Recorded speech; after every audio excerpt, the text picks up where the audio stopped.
Hi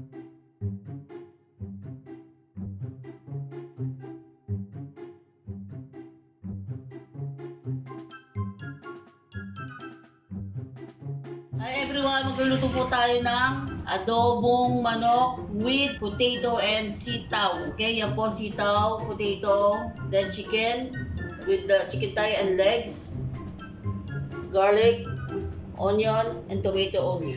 I-fry natin tong potato. Kasi mas maganda kung i-fry yung mga gulay para hindi madali masira. Ano natin yung potato, kaas na natin siya. Sitaw. Pan-fry din yan. Maglagay tayo ng oil. Papan-fry natin muna yung manok.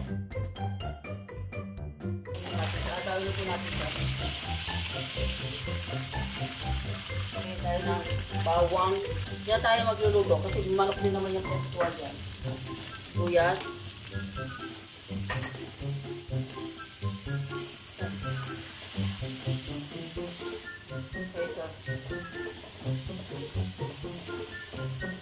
Lagyan natin ng paminta, sugar, optional, 3 teaspoon. Sutayin na natin itong tomato and onion, garlic. Lagyan natin siya. Kung saan siya nararapat. Isa.